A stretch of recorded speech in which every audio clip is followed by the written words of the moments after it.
So I see a few mistakes in this picture right here. The first mistake is that this cat is overweight. So there's no definition. You can't really see where the hips are. He's just pretty much round. The second mistake that I see is that he's eating dry food. And not only is this dry food, this is actually dry dog food. So what that tells me is that this cat is basically desperate and starving for food. But how could he be desperate and starving for food if he's overweight? The third mistake that I see here is that he's eating from a very deep bowl instead of something shallow or ideally very, very flat. The fourth mistake that I see is that his tail is all chewed up. So this is an indicator of stress. Anytime a cat is over grooming or chewing and gnawing at himself, this is a sign that the cat is stressed. This is a family cat that I used to have. I grew up with him. His name was Coco. He definitely lived up to the talkative Siamese. Meow. Meow. Coco cuddled with me in bed, he cuddled with his half-brother, and he was a great cat, but unfortunately he died suddenly at the age of 10 because he was dehydrated. This is only one out of about a dozen cat and dog stories that I have where they've died suddenly or just have died from very serious health issues that are all basically diet related. And this doesn't only affect me. The data from 2021 from the Pet Obesity Prevention Surveys shows that 45% of cat parents know their cat is overweight, but more than 50% of cats are overweight. Additionally, 70% of cat owners said they feed dry food either exclusively or most of the time, and raw food was never fed to 76% of cats. I've learned a lot from having 13 cats in my personal life. I've also worked with hundreds of cats professionally, and I want to help you and your cats thrive. And I think the best way to start that is with diet. So this video is a curation of all of my best tips specifically for picky cats. We're also going to talk about obesity, basically all of my solutions and all of my how-tos all in one video, all feeding basics that every cat parent really should know. So first, let's tackle obesity and cats that are overweight, and I'm going to go much deeper into these mistakes. There are chapters, so if your cat isn't overweight or obese, you can skip around. However, there are going to be little nuggets of information that are important even if your cat isn't overweight. Let's get started. And the first mistake that you're probably making with your overweight cat is free feeding. Free feeding is the all-access buffet, 24/7, whenever you want, eat when you want. A lot of cat parents tell me that their cat grazes on cat food all day, but this is not appropriate for cats because cats are hunters, not grazing cows. Free feeding doesn't work for cats because the more the cat eats, the hungrier the cat gets, the less satisfied they are, the more likely they are to overeat. This especially happens with dry cat food. Dry cat food is high in carbohydrates, and that just fuels hunger and weight gain. A more appropriate feeding schedule would be 2 to 3 meals per day. So if you're feeding your cat all day long, leaving the bowl out whenever he wants to eat, I would suggest trying to go down to 4 meals a day and then slowly go down to 3 and then 2 meals a day. Another great thing you can do is use treat release toys or food puzzle toys. That'll kind of entice your cat to work a little bit for his food. That can also get your cat a little active as well. You can hide his food around your apartment, on top of condos, on top of ladders, and that'll help your cat get a little active to get his food. Now, I'm not saying to leave the treat release toys or the food puzzle toys out all day. I'm saying instead of putting it in the bowl or the plate, you can use these food puzzle toys during that specific mealtime. Leaving food out all day is not good for your cat. It's also very unsanitary because the longer the food sits out, the more likely bacteria and mold and rancid fats are to grow. These feeder toys you can hide around your apartment and incentivize your cat to hunt and work for his food, and your cat will also get a little active in order to eat, which is great. So this is a much more normal and natural way for cats to eat, hunting around for their food rather than having an all-access buffet. Because again, cats are hunters, not cows. The second feeding mistake you're probably making if your cat is overweight is feeding dry food. Now, I already mentioned this before. Dry food is extremely high in carbohydrates, And those carbohydrates, aka starchy ingredients, are necessary for kibble because that's what holds it together. That's what gives it that crunchy kibble shape that cats get addicted to. Carbohydrates are no good for cats because they are carnivores and their natural diet is about less than 10% carbs on a dry matter basis. But most dry cat foods average about 33% carbs on a dry matter basis.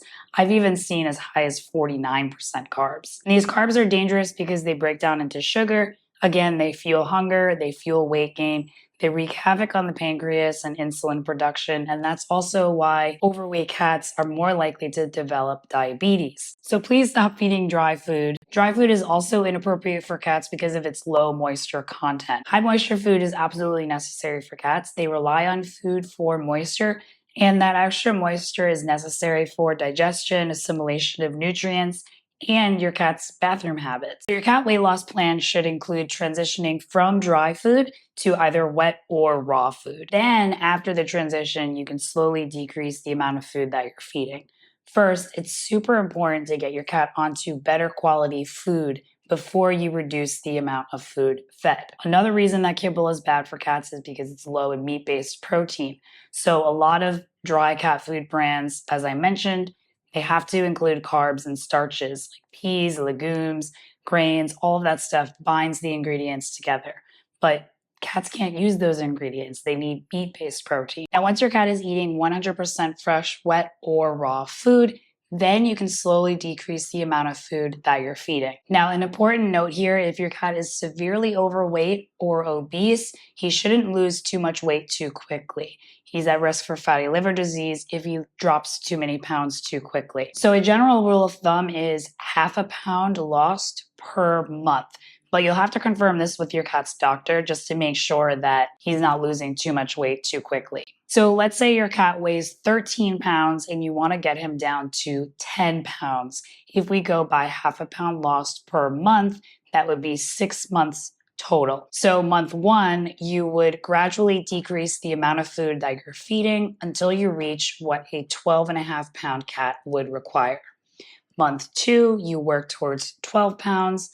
Month 3, you work towards 11.5 pounds, and so on. And I'd suggest weighing your cat weekly just to stay on top of how much weight he's losing and the amount of food that you're currently feeding to make sure that you're staying on track. Upgrading your cat's food will absolutely help, but exercise is important too. So I'd suggest playing with your cat every day, and you can also harness train your cat to go outside safely. So first, I want to share a wonderful testimonial from Grayson. He says he's overweight, as I mentioned before, but now, after about 2 months, he's going longer between meals without the usual checking his dish or begging for food. He is food obsessed, so this is a great change. He seems to have more energy too. I love hearing about these testimonials. A lot of cat parents report that, oh, it seems like he's more satisfied. He seems like with this better quality food, he has more energy. And that's definitely something to be mindful of, especially with overweight and obese cats. A lot of people think, well, my cat lives in an apartment, he's not outside hunting, so he's fat and overweight and he's lazy. That's normal. That isn't normal. You know, cats, even though they don't hunt indoors, we can still make these different things, as I mentioned, making your cat hunt for the food, changing to a better quality diet. And as your cat starts to feel better, he'll lose some weight and he'll want to play. And this is a really great bonding experience for both of you.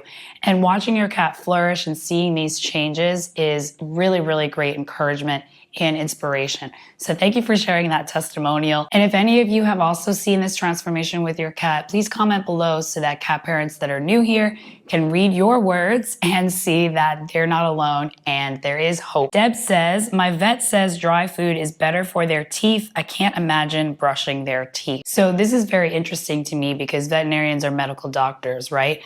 What if you went to your dentist and he or she said to you, nah, you don't have to brush your teeth. Just chew on crunchy granola. Since it's hard and crunchy, it'll scrape the plaque off of your teeth. You would probably be like, what? That doesn't make sense. But then when we hear it from the veterinarian, we're like, oh yeah, that does make sense. So while cats get their toothbrushing and gum massaging from eating whole prey, right? They have to chew through feathers or fur. They have to chew through the skin, all of the muscle meat, the tendons, the ligaments, the bones, the cartilage. So this is their toothbrush outside. So the best way to mimic that indoors, ideally, feed your cat some whole prey. Jericho eats whole prey quail. Adult quail are soft enough so that your cat can eat the whole thing. They're just larger, so you would cut it up into pieces. Or you can do day-old chicks, so you can get chickens, turkey, or duck. Jericho has duck and chicks. Next, you can also do raw meaty bones. Now, of course, you wouldn't just start adding raw meaty bones willy-nilly. It should be part of a balanced raw diet because you don't want to give too many bones because there's calcium in those bones, so you don't want the calcium to phosphorus ratio to be off. And I have other videos and even a cat nutrition course where you can learn all of this. Everything will be linked in the description. If you can't do that yet, I would say the next best thing, if your cat already has plaque and tartar, you can add some kelp to the food. Again, you don't want to go crazy because kelp is high in iodine, and chances are what you're feeding, it's already got some synthetic supplements and synthetic vitamins and minerals in it, so you don't want to overdo it. But there are some different products that you can use. Again, everything that I'm talking about will always be in the description. But dry food does not clean cats' teeth. I mean, they add stuff to it so that it can break down stuff in the mouth.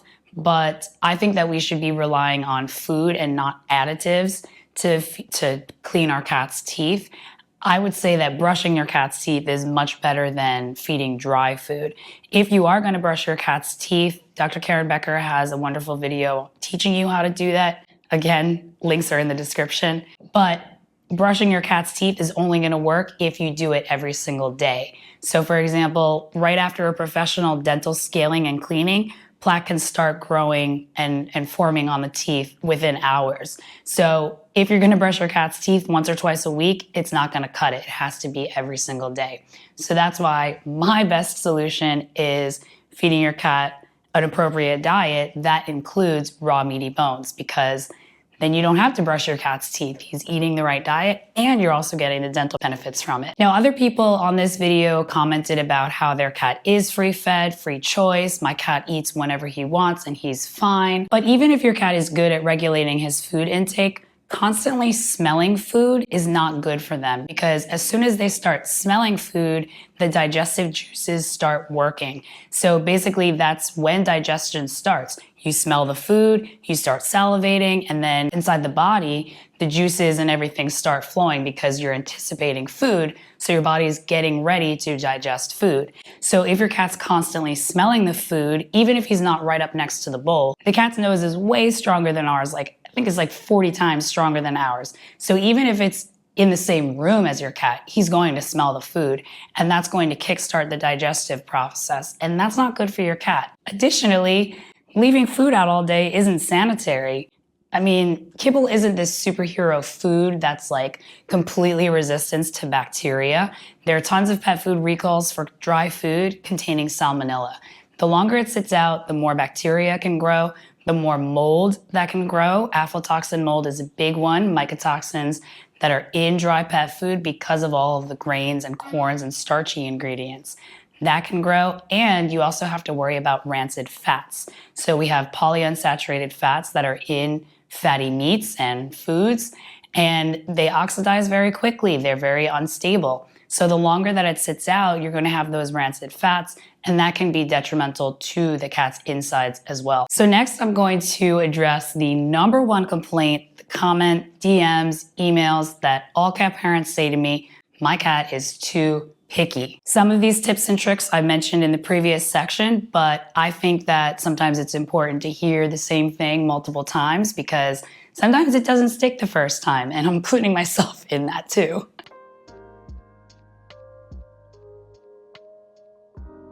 My cat is too picky to eat good quality food. He's eating dry food. I can't even get him to eat wet food. How am I supposed to get him to eat raw? So I just want to let you know and encourage you that you are not alone. You are not the only person in the world with a picky cat. I promise you, all cats are picky about changes because they really like routine.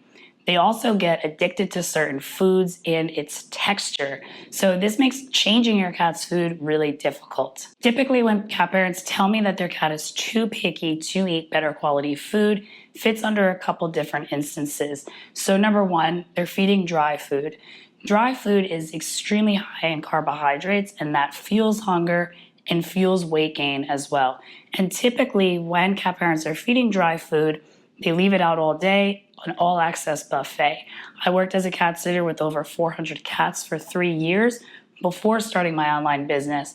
And everybody that was eating dry food, they just said, oh, just top off the bowl when it gets low. And this just encourages the cat to overeat. And then when you try to change food, you put down the wet food and nothing else, or you put down the raw and nothing else. They're like, this isn't my dry food. What are you doing? Another reason that cats get addicted to dry food kibble is that there are flavor enhancer palatants in the food. So kibble is very high in carbohydrates, even grain-free, legumes, potatoes, all of those things still contribute to carbohydrates. And pet food manufacturers know that cats are not grain and carb eaters by choice. So they have to invent a way to make the food more palatable so that cats actually eat enough of it so that it's actually nutritious. Since it's very high in carbs, it's very low in meat-based protein, because we all know that meat is more expensive than potatoes. So there are companies that exist that make flavor enhancer palatants that manufacturers use to spray on the dry food. And these flavor enhancers entice the cat to eat more of it, and your cat actually gets addicted to it. And one company even says that it's like kitty crack, because they get addicted to it, and when you try to offer them new foods, they don't want it because it doesn't have those flavor enhancers that they're addicted to. They also get addicted to the texture. The cats in the wild, they want to do the same things every day. They want routine, they want predictability, because that's what helps them survive. So when you try to change their food up cold turkey, I make that joke every time. When you try to change up their food cold turkey, they don't want to accept it because it isn't their current food. So what I would do, step one, scheduled meal times. So instead of leaving food out all day, I feed at scheduled routine meal times. So Jericho eats at 7 a.m. and 6:30 p.m. So 2 scheduled meal times. If your cat is used to eating all day, then maybe you might want to do 3 or 4 scheduled meal times just to break it up. Leave the food down for about half an hour, pick it up. Then in the next meal, leave the food down for half an hour, pick it up. That way your cat will get used to eating at routine scheduled meal times. This step is super important. Please make sure your cat is eating at scheduled meal times first, because then when you give your cat a little bit of the new food, your cat will understand, okay, this is my first meal of the day. I need to eat this, unless I won't eat for the rest of the day until my next meal time. So very important first step. Next, what you can do is offer fresh food toppers like freeze-dried or dehydrated meats and organs. You can also use a bone broth. You can use raw goat milk. There are various types of food toppers on the market. I'll put some of those links in the description so you can shop around to find something that works for you. I would use one. Stick to one. You don't have to buy like 10 different things. Stick to one. It's also important to replace the treats that you're feeding, because a lot of these crunchy treats that cats also are addicted to, I'm sure you shake the treat thing and they come running. Those are also very high in carbohydrates and also have those flavor enhancer palatants on them. So what I would do is replace the treats as well. That way your cat isn't getting any type of carb-rich food, and it gets your cat a little more adjusted to healthier foods. So again, freeze-dried or dehydrated muscle meats and organs. So think chicken thigh, turkey thigh, beef heart, liver, spleen, any of those. Beef, turkey, chicken, there's rabbit, there's duck. I would use a protein that your cat's already eating right now, because that'll make the transition much easier. And again, just buy one. Don't feel like you have to buy 20 bags of new treats. Focus on one change at a time, little baby steps. That's what your cat needs. So once your cat is adjusted to eating at scheduled meal times and you've completely ditched the crunchy, carb-rich treats for healthy treats, then you can start introducing the new food very gradually. And my transition plan includes an additional 5% of the new food each day and an additional decrease of 5% of the current food each day. So day 1, it would be a 95% current food, 5% new food split. And then day 2, 90-10, day 3, 85-15. I would start with just one meal, not to overwhelm your cat or overwhelm yourself. And I would also start with the breakfast meal. Try to use hunger to your advantage because your cat's more likely to eat up all of the food at breakfast than he is dinner. If I was introducing raw food to a kibble-fed cat, I would start with freeze-dried raw because it looks like kibble in its appearance and its shape, and it also crunches like kibble, so it's kind of like the same texture. So your cat will probably eat it without even realizing it. And with that transition plan, let's say you're feeding 30 pieces of kibble, feed 29 pieces of kibble and 1 piece freeze-dried raw. Day 2, 28 pieces of kibble and 2 pieces of freeze-dried raw. Literally like very, very gradual increase of the new food and gradual decrease of the current food. Then to get your cat used to eating like a wet, mushy texture, rehydrate the freeze-dried food very, very gradually as well. So, I mean, if you gotta do it, you gotta do it. 1 drop of water, next day 2 drops of water. You have to work with your cat. Just think about your long-term goals. I wanna feed my cat raw. I wanna get my cats eating better food. This is the way to do it. It's best for your cat, and it's best for you too. It's less overwhelm, it's less stress, because it's such a small amount of food, your cat will eat it, probably without even realizing it. I want to address some comments and concerns that maybe you have, that other people have also had, just so you know what to expect. So Colin says, I've stopped leaving the food out all day, wet food mixed with dry food only for 1 hour, then remove the bowl. Both my cats starve themselves. I'm on day 3 and they've had tiny nibbles, but they are barely eating. So you say I'm on day 3. 3 days is nothing. We cannot expect our cats to change their entire lives and to change their eating habits within a few days. It's just not going to happen. And cats are very keen on routine. So anytime we introduce a change to their schedule, they don't like it.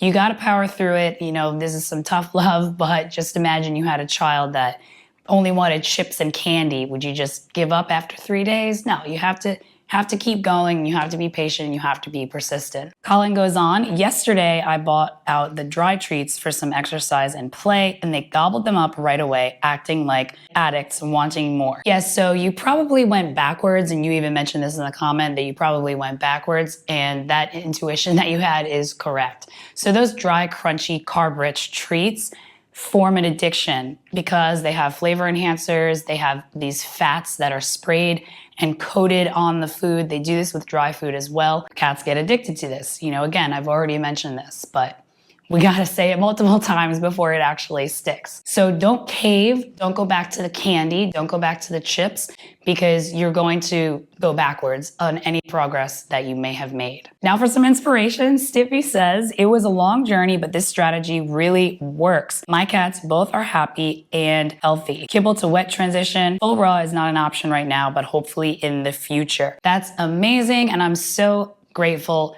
for you sharing that, because I want other cat parents to realize that it isn't a quick fix. It's not going to happen overnight. I adopted Jericho in 2017. It's 2023 when I'm filming this. I'm still upgrading his food, and I'm going to talk about that in this video as well. But it is a long journey, but the work is worth it. And even if you're not feeding raw right now, going from kibble to wet food is a huge, huge win. So celebrate those wins and just be patient. I also have an entire page dedicated on my website to all of these testimonials. So again, I'll link that in the description if you're ever feeling down and feeling like my cat is the only picky cat in the world. You're not alone. Take a look at those testimonials and for some encouragement. And I'll just read a few. Thanks to this video, I was finally able to get my cats to switch from low quality dry food to a high quality dry food, and finally to wet food. If you have a very picky cat, it is possible. Took a week and a half of adding small amount of the new, better dry food for my cat to finally eat it. He did spend a week and a half laboriously eating around the new dry food, spitting it out, and lots of meowing in protest. So again, you're going to see this with your cat. He's used to eating the same thing every single day. They don't like changes. So you have to do it very gradually, and you have to be patient in this process. And the testimonial goes on, I was ready to give up, and suddenly he started eating the new food. Transitioning to wet food is going much faster. Thank you for this detailed video. It was essential for making the switch happen. And it's funny because I think that cats pick up on our energy as well. If we're nervous, they're gonna feel nervous. If we're doubtful, they're gonna feel doubtful. So just pretend that it's their regular dry food. Just pretend that it's their regular food. If you're feeling negative and doubtful, like, oh, he's not gonna eat it, he's probably not gonna eat it. Just relax. I know it's easier said than done, but just pretend it's the same old thing. Just put it down and just monitor your cat from afar. Don't stand over and, oh, is he gonna eat it? Just monitor from afar. Another cat parent says, this is so helpful. It took 2 months of sneaking tiny bits of wet food into kibble to get my one cat off of it. So you see, 3 days is not enough time. 1 week is not enough time. You gotta be patient and persistent. AB says, such great ideas. Once again, Jess, you rock. Thank you very much. I have 3 cats with CKD, one of which is hooked on kibble and eats Hill's KD. She used to eat Origin. I love your transition ideas of freeze-dried and air-dried. Do you know if any are lower phosphorus for cats with CKD? So I have an entire page dedicated to kidney support for cats, and that includes raw diets, fresh raw diets that you can buy commercially specifically for CKD cats. There's a freeze-dried raw diet specifically for CKD cats.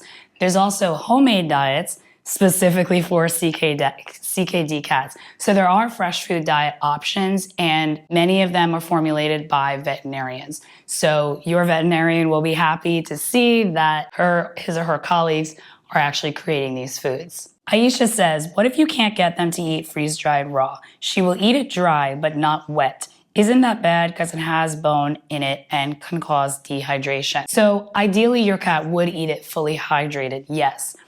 The bone issue doesn't matter because it's ground up finely. But with the rehydration, yes, you would want ideally to eat it wet instead of dry. So in the transition, I would say just continue to leave it dry so that your cat thinks that it's dry food. Get to 100% freeze-dried raw, and then very, very slowly each day, very, very gradually, add a little bit of water. And by a little bit of water, I don't mean a tablespoon. A little bit of water, I mean like 1 drop. The next day, 2 drops. The next day, 3 drops. Literally, if you have to take those tiny, tiny baby steps, do it. It's going to take longer, but isn't it better in the long run if you can get your cat to eat fully hydrated freeze-dried raw rather than dry freeze-dried raw? Now, these next tips, many cat parents don't really realize that they should be doing this, but this is definitely going to help prevent picky eating. Should I pick one brand and stick with it? Is it good to have different flavor options? So Liz, you definitely want to feed variety to your cat. Variety is essential for rounding out and completing your cat's diet. Cats in the wild consume between 5 to 7 different proteins to round out their diet. So it's important for us to also feed the same variety because different animals, their meats and their organs provide different nutrients because their diet is different, their lifestyle is different. I mean, even going state to state, the soil is different, so that's going to warrant different nutrients. And that's a good way to round out the diet, is providing that variety rather than sticking to one thing. Another reason that I recommend variety is because cats get finicky, they get bored easily. So offering multiple proteins can also help prevent picky eating. I also suggest to feed a variety of different brands because if you stick with one brand and then your cat gets bored, or they change the formula and your cat doesn't want to eat it or can't eat it because he got sick because they changed the ingredients and you didn't know, or there's a recall, or they stop making cat food altogether, because then you're kind of stuck because the cat system is very delicate and sensitive. So anytime you change foods, regardless of the new food's quality, it could be the best, absolutely best, freshest diet in the world. But the cat system is very, very sensitive to changes because the system gets used to processing the same foods every single day. So when you switch it up cold turkey, I make that joke every time. When you switch it up cold turkey, kind of shocks the system. This can cause GI problems. This can turn your cat off of the new food completely because they know the last time I ate this, I got sick. I don't want to risk it again. Another reason to transition to new foods slowly is because cats prefer routine and predictability in their lives. So if we think about their wild side, if they're living out in the wild, they want to do the same things every single day, because they have to fight for their survival ultimately. And if they do something on a whim, if something unpredictable happens, they're not in control of the situation, and that could mean their life. So they like routine, they like predictability. I'm sure some of you have noticed that your cat wakes up at the same time, expects his food at the same time, wants to play at the same time, goes to the bathroom at the same time. Hopefully if you're feeding the right diet and playing with your cat, you'll start to notice these routines. And routines are very important for cats. So when you transition to new foods, has to be slow and gradual because they like routine, because they like predictability, and because they are sensitive. So yes, I do recommend variety in both proteins that you feed and the brands that you feed, but focus on one change at a time. So just take it month by month. 1 month, focus on slowly introducing a different protein to your cat's diet. The next month, you can add in another protein and literally take every single day, baby steps.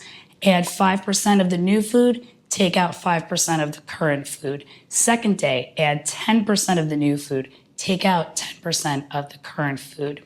You want to do very gradual baby steps. And if you follow that 5% increase and 5% decrease, that'll be about 20 days. So you'll have the whole month to figure it out, but it will be very small baby steps, and it's less likely to cause GI problems and stress. And that's a very, very small amount of food. Your cat probably won't even realize it. I'm telling you, these transition plans work. There's so many people that write into me that say, I thought that this wasn't possible, and I actually followed your transition plan and then it worked. And a lot of these cat parents have said to me, I've tried everything. So usually I don't really pay much attention to that phrase because everyone says it, but then they actually go through my transition plan and kick that pride aside and actually try something that I've said that works. And it works. Kristen says, what do you do when you have a cat that is allergic to chicken and she also has IBD? Chicken is in almost every single food I find. So I personally don't believe that cats can be allergic to animal protein because they are carnivores. So I think what's happening is she's responding either to the quality of that chicken. For example, if it's chicken meal, chicken byproducts, poultry byproducts, those aren't good quality. If it isn't human grade alone, which most cat food brands do not use human grade quality ingredients, that right there can trigger a response. Or it could be other ingredients in the food that are inappropriate. Grains, carbs, any types of starch, sugar, the plants. A lot of these pet foods on the market aren't very high in meat-based protein. Could also be a storage issue, especially if it's dry food. There are storage mites that grow in the bag. Now, to tackle the allergy to chicken, I just want to share a testimonial from someone. So Kathleen wrote into me, remember when I said Rocky was allergic to chicken? I believe that was because he was on commercial canned cat food all the time. He just went through the entire 2 pounds of Viva Pure chicken and not one sign nor symptom of an allergy.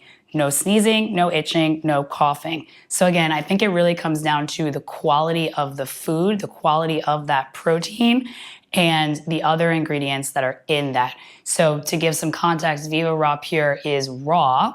So it isn't cooked, which means it's more digestible, it's more bioavailable nutrients. It's also human grade quality. So the chickens are raised as they should be. They're not pumped with anything. They have free access to the outdoors. And it's packed in a USDA kitchen, meaning that everything that they make could be sold to humans. The other ingredients include bone, heart, liver. That's it.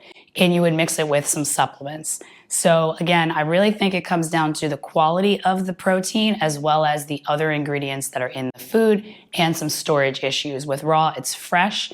Again, it's easier for the cat to digest because that's what the cats were designed to digest.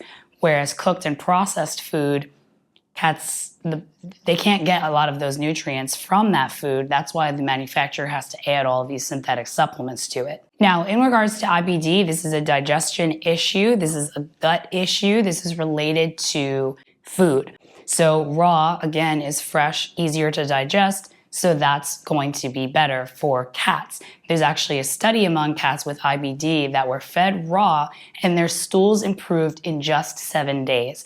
So I made a video about that again. Please check the description. Jonag says, hi Jess, so would you give a little of 5 proteins in the same meal or 1 month each? Thanks for your guidance. So what I do with Jericho is I mix everything together and just feed him multiple proteins within the same meal, within the same day. When you're first getting started, you would only introduce 1 new protein at a time. So I like to say just focus on 1 change per month. So let's say your cat's only eating chicken right now. In month 2, you would gradually increase turkey, for example. And then once one of those meals is 50% chicken, 50% turkey, that other meal would be 100% chicken. Month 3, you can introduce beef. So the second meal can stay 50-50 chicken turkey. The first meal, you can start gradually introducing beef. And then month 4, you can gradually introduce another protein. You can definitely vary each meal once your cat is adjusted to all of those proteins, but again, just focus on 1 change at a time. Little baby steps. In this next section, we'll talk about another very common question that I get from a lot of cat parents, and it is, how much should I feed my cat?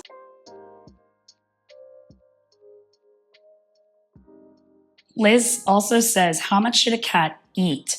So how much your cat should eat is entirely dependent on your cat's individual needs. So you're going to have to use your cat's weight. So I would suggest buying a scale. I use a digital food scale that weighs up to 12 pounds. Jericho's about 10 and a half, so it's perfect for him. Weigh your cat weekly. Write down what he weighs so that you can keep track of it. Check a body condition scorecard. This is going to show you visually if your cat is overweight, ideal, which means at the perfect weight, or underweight. It's going to show you to look at your cat from the side and from above, and also to feel your cat. So this is going to help you determine if that weight is an appropriate body condition. Because we can't rely on weight only. Every cat is different. Maine Coons, for example, their ideal weight could be 15 to 20 pounds. Tabby cats, around 10 pounds. Male or female, males are typically heavier than females. So it really depends on your cat. Some breeds like Siamese, their average ideal weight could be 7 or 8 pounds. They're very lean and small. So you have to use the weight, the body condition score, and check the cat food label to see what they suggest for that specific weight and adjust as necessary. Now, when you're feeding dry food and canned food, you're going to have to feed a lot more of it compared to raw food. So Liz, you mentioned, I was told 1/4 of a cup for the day. That's if you're feeding raw food, typically around 10 pounds, around 4 ounces, 3.5 to 4 ounces of raw. But that same 10-pound cat might have to eat up to 7 ounces of wet canned food. So it really depends on the food as well. Your cat is an individual, just like every food is individual. So you have to use, again, the weight, body condition score, and the label of the food. If you're feeding raw, then you would start at around 3% of your cat's weight. 3 or 2% really, again, depends on your cat, his activity level, and if he's already overweight, if he's underweight. You really have to adjust based on your cat's individual needs.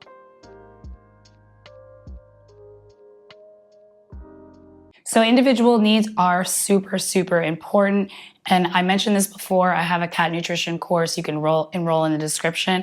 I go much deeper into this topic about how to find the best ways to feed your cat and really learn what your cat needs and doesn't need, and how to formulate a fresh food diet properly. I'm currently building it, so you can join now and start learning, and you can see the new lessons as I add them. Now for some comment shout outs. Lee says, very helpful and straightforward. Thanks. Yes, I love getting straight to the point because I value your time and I want to make sure that my videos are information packed, but also hopefully entertaining so that you enjoy this. And that's also a reason why I'm making this marathon curation video. Some people have also said to me, I wish your videos were longer, or someone even said once oh great, you're just gonna point people to another video. So some of my videos are one topic, but this video kind of covers the whole thing, so that way you can just watch one video in one sitting and get everything that you need to know about feeding your cat, the basics. Hammy Pie says, what about how much raw to feed older kid? 6 to 12 months. So I responded and said that kittens should eat as much as they want, as often as they want. Typically, you would start with their adult projected weight. Maybe your kitten doesn't weigh 10 pounds right now, but the adult projected weight is 10 pounds. So you would feed between 2 and 4% of that weight. And Hammy Pie responded, that's good to know, but my cats would like to correct you and tell you that I should be feeding them 30%. Well, yeah, kittens do need to eat much more. So you're not doing 2 to 3% of their current weight. You're doing 2 to 3% of their adult projected weight, which based on their weight could be about 30%. So your kittens are right in that they do need more food. It is important, however, not to overfeed. You want to make sure you're keeping track of your kitten's weight and making sure that he's growing properly, because weight gain and gaining too much weight too quickly early in life can actually increase the risk of obesity later in life. Typically, an adult cat weighing around 10 pounds would be consuming around 4 ounces of raw food daily. So if your kitten is eating raw, then that's what you should aim for. Again, these are just general guidelines. Really, you have to do what works for your individual cat. Vicky says, please, what scale do you use? Again, everything that I use, everything that I talk about is always in the description. Please check the description for that, because I spend a lot of time on the description and I put resources, additional videos, and products that I talk about as well. Now, another common question that I get with regards to how much to feed, the other one is how often should I feed my cat? We already touched on scheduled meal times, so let's go deeper into how that works.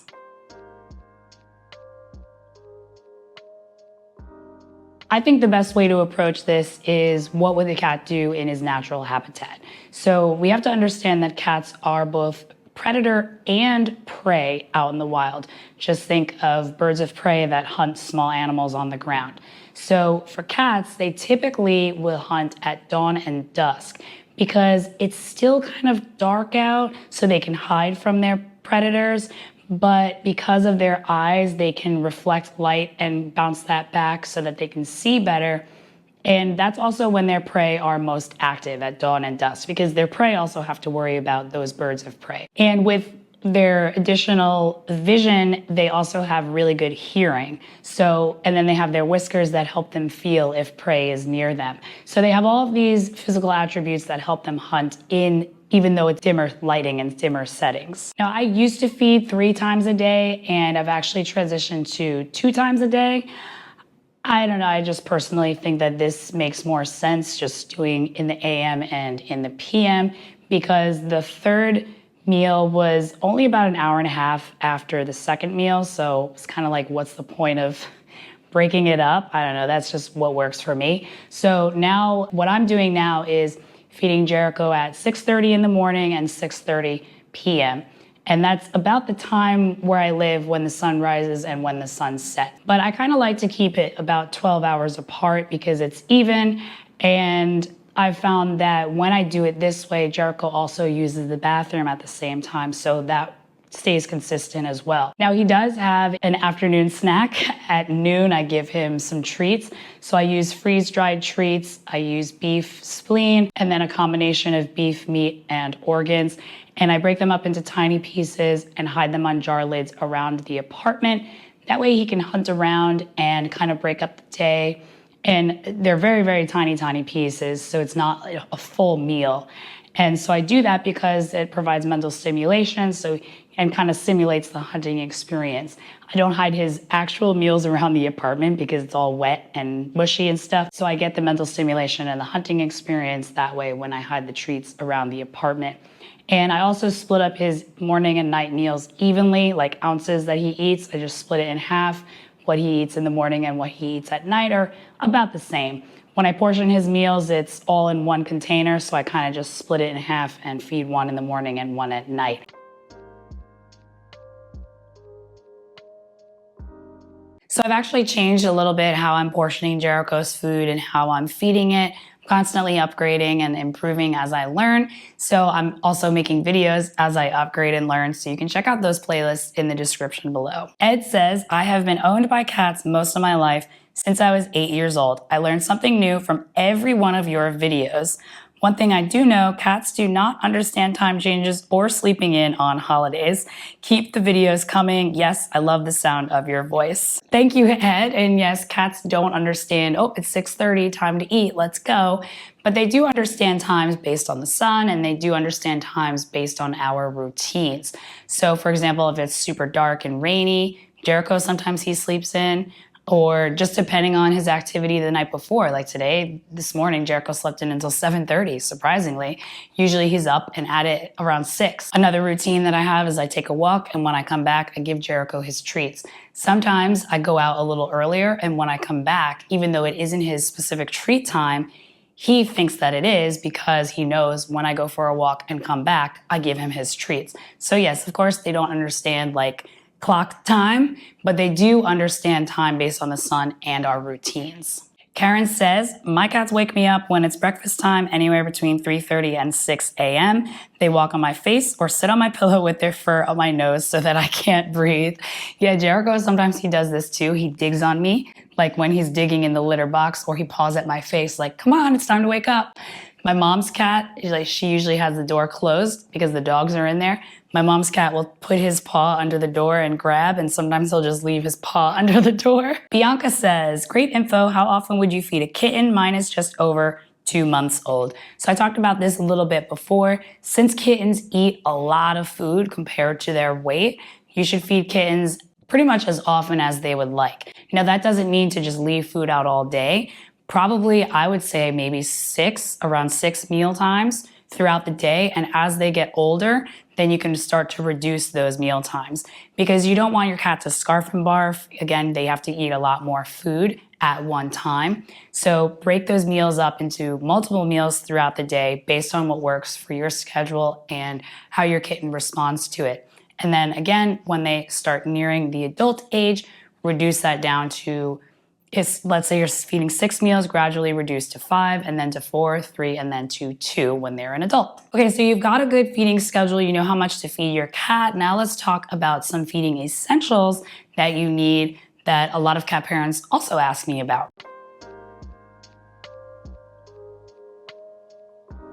These cat feeding essentials are more sanitary than plastic, and they also help your cat's natural desires and instincts. This helps your cat feel safe and comfortable in his territory and can also prevent stress. So the first feeding essential that I'll talk about is a food-grade silicone mat. I use this for Jericho to feed his food. I love it because it's large, it's easy to clean up. I can spread out his raw food and bones on the mat so that he can walk around and have lots of space. It's also perfectly flat, which cats prefer. They don't like their whiskers touching things while they eat because this can cause whisker stress and fatigue. They can actually feel things in their whiskers. They can control them. They have nerve endings in their whiskers. So flat is much better than a deep bowl. The food mat is also very easy to clean. I use this when I meal prep Jericho's food. To keep my counter sanitary, I just put it under everything and just pick everything up when I'm done and throw it in the sink and wash it. Very, very easy. And I'll include a link to all of these feeding essentials in the description below. The next feeding essential is to use a stainless steel, ceramic, or glass food plate if you're not going to use the mat and bowl for the cat's water. So I already mentioned before that shallow is best. You want to have very, very shallow bowls and plates for water and food. I actually use a shallow food plate for Jericho's water. And if you don't want to use a water plate or bowl, you want to use a fountain, I would suggest doing stainless steel, glass, or ceramic. Avoid plastic because plastic traps bacteria even with regular washing. And if you're going to choose a fountain, make sure that the surface is flat and there's not a lot of things going on around the cat, like where the cat would go and drink. Because again, they don't want like their whiskers touching things while they're eating and drinking. The next feeding essential that I'll talk about is food puzzle toys. This is great for mental stimulation and enrichment. Can also help prevent the scarf and barf if your cat eats too quickly. And it can also help with cats that are overweight or obese Maybe you want them to eat smaller meals more frequently, or you want them to exercise a little bit more. These can be really great. And the first one I would suggest is a food foraging mat. So this one that I have is really nice. It's made out of fabric, so you can just throw it in the wash after you're done using it. And so it isn't plastic, which is a big plus. There's also puzzle toys. These are mainly geared towards dogs, but maybe your cat has advanced from the food foraging mat and wants to try something a little bit more advanced, then you can use these food puzzle toys too. And there's also this Cat Amazing cardboard. They actually sent me free ones. Thank you so much. They sent me free puzzles to test them out. So yesterday I set it up and Jericho was pawing at it with toys. So you could use it for toys as well, but you can also use it for treats. It's made out of cardboard. We all know that cats love cardboard because cardboard is made from trees and trees are the cat's natural scratching post. That's why your cat often likes the box better than the actual toy. And this is very interesting too because they actually use colors that are more on the feline spectrum. So it's very cat friendly. The next feeding essential that you'll need is healthy treats. And for these, I would suggest freeze-dried or dehydrated muscle meats and organs. The meats are very high in vitamins and minerals. There are also treat release toys that are kind of similar to puzzle toys. So I would suggest maybe checking out Doc and Phoebe's feeder mice. Again, they're made out of plastic, but that's kind of unavoidable when it comes to treat release toys. They're shaped like mice and you can hide them around your apartment. The cat has to paw at it and knock it over so that the treats fall out. The next cat feeding essential that you'll need is a digital food scale. So this is crucial for feeding your cat because you don't want to over or underfeed your cat. Feeding too much food can lead to weight gain and obesity, and feeding not enough food can lead to nutrient deficiencies and your cat could get too skinny. So I would suggest a food scale that weighs in grams, ounces, and pounds because you can also use it to weigh your cat. The food scale that I have weighs up to 12 pounds, so this is perfect for Jericho. So if your cat is a bit overweight, just be mindful of that. Check the description before you buy it to make sure that it can actually hold up the weight of your cat. Jericho loves all of those essentials. He has a lot of fun with Cat Amazing. I do that maybe 1 to 2 times a week just to break it up. I set some treats in there and it keeps him busy for quite a while. Comment shout outs, lots of positives, lots of loves. I really, really love it. Ed says, you are so conscientious about everything to do with cats. I can only imagine the amount of time and effort you put into researching for all of these videos. A true labor of love by The Voice. So before I shout it out, Ed, The Voice is the nickname that I have now because of my voice. But yeah, I do put a lot of time and energy into this because this is my full-time business now, and it's really cool. You say thank you and you say that you're so grateful, but I'm also very grateful that you're here and that you comment and like and share my videos. It really does help more than you know because it spreads to YouTube and tells YouTube that this video is engaging, and then more people find it, and that just helps my business grow, but that also helps other cat parents feed their cats better. So it's a win-win-win because I win, you win, and your cats win. And Ars Longa Vita Brevis responded and says, I agree 100%, Jess is wonderful. And another comment, Ars says, perhaps the best feature of your video is the way you convey the information. You're very charming and your love for cats shines through.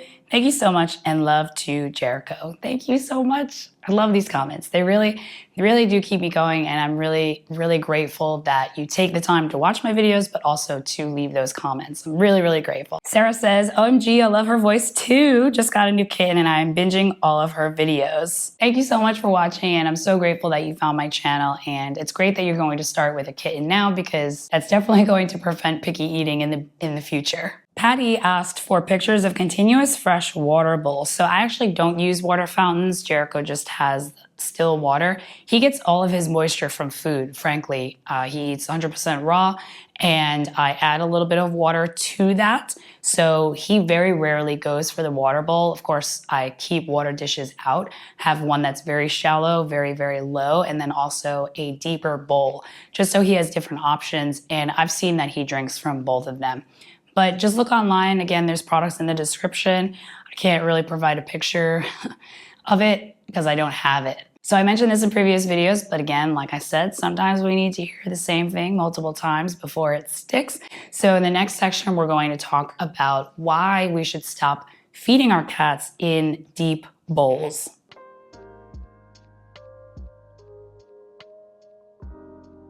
Now, you may have seen Jericho eating on a food mat instead of a plate and a bowl. The simple reason is that cats hate eating from bowls because their whiskers are very sensitive. They don't like it when stuff touches their whiskers when they're eating. So the cat's whiskers are very interesting. They actually have nerve endings in them. And you may notice that when you're playing with your cat, the whiskers are out and sometimes they move around too. But when your cat's sleeping, they're more confined to the face and more relaxed. And this is because when cats hunt, they can't really see things too well up close. You know, if you put your hand to your face, you become cross-eyed. The same happens with our cats. So they use their whiskers to detect movement when the prey is that close to them. So their whiskers, again, they have those nerve endings and that helps them detect movement that's close to them. They also use their whiskers to see if they can fit through something. So let's say they want to walk through a fence, there's a hole in the fence. When they walk by, their whiskers at the end will detect the fence. And if they detect the fence, then that means that their body isn't small enough to fit through that fence. So it's very interesting. Their whiskers are little feelers for them, basically. So since they can feel on their whiskers, when they're eating, they don't like their whiskers to touch anything. So that's why using a very deep bowl isn't great for cats, because this can stress them out and also cause whisker fatigue because their whiskers are constantly touching the bowl while they're trying to eat. This is annoying and stressful for cats. So I personally feed Jericho on a food grade silicone mat. It's flat and it's very large, and so I can put Jericho's food around it so he can move around and he can eat without his whiskers having to touch anything. If this option doesn't work for you, a very flat as you can get it plate is also a good idea. I would avoid plastic because plastic traps bacteria even with regular washing. So for example, for Jericho's water bowls, I use stainless steel. Make sure it's not aluminum or has any lead in it. Same with ceramic. I would, make sure there's no lead or any chemicals or any paint on it. The best option I think is glass. Again, as long as there's no lead in it. So again, I have links to everything that I use in the description below. Binko says, "Oh my, this is why my boy never finishes the food on the sides of his bowl. I feel so bad switching him to flat plates tomorrow morning. Thank you." Yes, absolutely. So you might notice that they kind of push as they lick. It pushes to the side and it's difficult for them to get that. But when it's flat, they can get everything that they want. I also want to share from Kathleen. She sent me pictures of her cat's food dishes when she was testing raw with her cat. So interestingly, Rocky would eat his wet food, but leave raw when it was in a deep dish. But then when she put raw on a flat plate and wet food in the deep dish, Rocky went for the raw and licked the plate clean. And this was during the transition phase. So if your cat's still picky and you're going through my transition phase, maybe you need to upgrade the dish. It could just be the dish. You might think, well, what does the dish have to do with it? He's still eating his regular food. Well, that's because he's used to his regular food and he's got to eat something, right? So try to change the dish. Try to change to a flat dish, as flat as possible, as flat as you can. Another detail that I'm mentioning a lot about the dish is to avoid plastic, because plastic traps bacteria no matter how many times you clean it. And this is very interesting to me. A lot of pet parents search, what is this orange biofilm slime? What is this pink slime in my pet's water bowl? It all comes down to a bacteria called Serratia marsans. And as I mentioned, people search for this on Google, Quora, Reddit. So let's go a little bit deeper into why we should avoid plastic. It's bacteria that grows in moist environments, especially when there are fatty substances involved, like soap, food, maybe your cat's saliva. And it's also found on toilets and bathtubs. So how do we prevent this in our cat's water bowl? Well, first we need to ditch plastic because plastic traps bacteria even with regular washing. So better options include stainless steel, glass, or ceramic. Just make sure that it's lead-free. I would avoid anything that's painted because you don't know what kind of chemicals there are. With soaps, all soaps are fatty, but I would suggest using an unscented soap that's free from chemicals and all of that. I personally use Dr. Bronner's, their baby version. It's unscented. It's highly concentrated, so one bottle actually equals 2 bottles. I use it for my dishes, for my laundry, and for Jericho's dishes as well. And the most important thing for your cat's water bowl to prevent this biofilm slime is to dump the water, clean it, and refresh it daily. Now, let's say you have a water fountain and you want to prevent this slime. Unfortunately, a lot of water fountains are made out of plastic, but there are ceramic and stainless steel ones more and more popping up. I'll put some links in the description. Definitely want to wash and clean these frequently. I would suggest using filtered water. Yes, I understand that a water fountain has a filter, but if you put filtered water in it, then that takes a load off of the filter that's in the fountain, and that'll help keep the water cleaner and possibly help the filter stay longer. But I would suggest cleaning the filter more frequently than it says, especially if you're using plastic.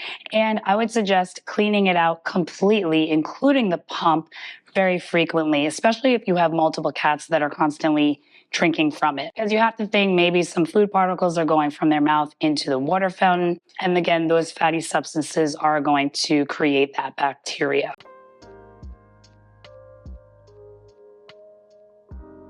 I think this is very interesting, again, because a lot of cat parents are scared of raw due to bacteria, but then they don't even realize that the slime that's in their pet's water bowl is from bacteria. And the simple way to prevent that bacteria is to keep the bowls clean, to upgrade to better quality material. And the way to avoid bacteria in raw is handling it properly and sourcing from clean sources and feeding it properly. Simple Christian Living says, FYI, unscented doesn't always mean fragrance-free or no scent additives. Sometimes there are additional masking scents added to the products to make it have a neutral or no smell. It's one of those sneaky labeling things. It's important to know if there are any allergies. Yes, absolutely, I agree. Reading the label, reading the ingredients, and if you don't know what an ingredient is, look it up. I have an entire playlist dedicated to reading cat food labels because there's a lot of information on the cat food label if you actually know how to read it. So again, in the description. So I've talked about different solutions that you should do for your cat. I'm sure you're wondering, well, what do you do for your cat? So I'm going to talk about Jericho's journey from when I adopted him to now in this next section. I adopted Jericho in August of 2017. Right now, it's September 2022. And I've been upgrading and transitioning his food ever since I adopted him. So I don't want you to feel overwhelmed. I don't want you to feel stressed and think that you have to go all in 100%. Take baby steps, celebrate those small wins, and just focus on getting better and better each day, better and better each week, better and better each month, each year. Cats are sensitive to food changes anyway, so you'll want to take baby steps. For example, I adopted Jericho in August of 2017. I gave him about a month to adjust. He settled in very nicely. He bonded up with us very quickly, very gregarious when the foster mom dropped him off. He was just walking around strutting like he owned the place already. So for Jericho, it was very easy transition to the new home. But if your cat is feeling kind of antsy and a little antisocial, maybe wait a little longer to start changing the food. I always suggest feeding what the cat was originally eating before you adopted him, before you brought him home. That way there is some consistency in his life because they get very scattered and they don't like changes. So continue to feed what your cat was previously eating, and then once you feel that your cat is settled, then you can start transitioning to new food. Since Jericho settled in very quickly, the very next month in September, I started the transition to better quality wet food. So he came to me eating Friskies wet food. Thankfully, he wasn't eating dry food, but he was eating very, very low quality wet food. It was those massive, big soup-sized cans of Friskies, you just plop it down on a plate. The pate, very low quality. So that's what he was eating when he came to me. Then I saw the movie Pet Fooled. Great movie, highly recommend it. That's really what kickstarted my urge to learn how to read cat food labels, to research cat nutrition, because I've had cats my whole life, 11 actually, before I adopted Jericho. I had no idea that all of these rules and label guidelines existed. No idea. So I saw Pet Fooled, very, very eye-opening, very great movie, highly recommend it. That's what made me interested in learning about cat food labels. Plus, at the time, I was cat sitting and working with hundreds of cats. And I realized, it's not only my cats that I grew up with that have health issues. All of these cats that have health issues are eating dry food. Maybe there's something wrong here. So I started learning how to read AAFCO label guidelines, and also just researched, ingredients and about the company, who are they owned by and who's the manufacturer, where do they get their ingredients. So in September, the month after I adopted Jericho, I found a company called Red Barn Naturals, and they had wet canned food. So I was like, all right, instead of jumping straight to raw, let me upgrade from the wet food he's currently eating to a better quality wet food. Since he's still new to the home, I don't want to shock his system. So I found Red Barn Naturals, and they don't even make wet cat food anymore. They still have dog food, but they don't even make wet cat food anymore. He transitioned well to that food, and then I started researching more, and then I'm learning more and figured out, okay, this brand maybe isn't the best. And then I found The Honest Kitchen, and their ingredients are human grade quality, and they're able to say that because they produce the food in a human food production facility. So if the pet food isn't produced in a human food production facility, they cannot claim human grade. And even AAFCO doesn't have very strict policy on this because it's so new. So you might see some cat food brands that say human grade, but then they can't actually prove that it is. But The Honest Kitchen did win a lawsuit against the FDA and was able to prove rightly that their pet food ingredients are human grade quality. So it's the same ingredients that we would buy at the store. They lightly cook it and then dehydrate it, and then you rehydrate it with warm water. Now, The Honest Kitchen is much better quality than compared to most, but the dehydrated food is fairly high in carbohydrates. It's about 29-30% in carbohydrates, even though it's grain-free, because they use things like sweet potatoes. That doesn't have any grains, but it is carb rich. So it is better quality. It's still a step up because it's human grade ingredients and it's lightly cooked and then dehydrated, versus canned food, which who knows what the quality of the ingredients are, probably feed grade instead of human grade. And then it's cooked and pressurized and canned. So The Honest Kitchen was still a step up for me. So Jericho really liked that food. And honestly, when I was making it, you mix it with warm water to rehydrate it, then let it sit. Smells like food that we would make. Smells like chicken soup or something, like fresh, very wholesome food that we would make. Then a few months later, in December of 2017, I found a company called Rad Cat, and they also don't make raw cat food anymore, unfortunately. That was a very good brand. The FDA bullied them basically into closing down. That's a separate story for another day. But I found Rad Cat. It was at my local pet food store, so I was able to buy locally, a couple train stops away. So I was able to buy it, and I was like, all right, let me offer it as just a little treat. I started out with the myoglobin, which is the thawed juices. We think it's blood. It's called myoglobin, but there's a lot of taurine and other water-soluble nutrients in there. So I would just drizzle it on top of Jericho's Honest Kitchen rehydrated, and he loved it. I would add a little bit of raw. He loved it. Continue adding a little bit more, a little bit more, a little bit more of raw. Eventually, he would only eat the raw and completely ditched The Honest Kitchen. He didn't want any of that. He just wanted the raw. So I was like, all right, that's cool. So I continued the transition so that he was eating all raw. Then after Rad Cat, I found they closed down, so I had to find another one. I found Balanced Blends. They also don't make cat food anymore. So there are 3 brands that I used to use that don't make cat food anymore. This is exactly why I suggest not relying on one brand, because you never know when they're going to close down, there's going to be a recall, or there's going to be a change in formula. It's like you just don't have that control. But if you have multiple brands, then at least if they stop making it, you have others, you have a backup to feed your cat, and your cat already likes it. And when I got balanced blends, they only had chicken and turkey at the time. I wanted to add more variety. And so I was researching and found Hair Today in, I think it was January 2019. And that's when I started getting into more of a homemade diet. So I was using their premix from Alnutrin and also their grinds. And so that's kind of when 2019 is when I started on the homemade journey. But he's been eating raw since 2018. And again, today in 2022, I'm still upgrading his food. So instead of feeding ground raw, I'm feeding whole prey and also whole chunks of raw meaty bone, organ, and muscle meats. And I'm still upgrading. So again, don't feel like you have to do everything perfect in the beginning.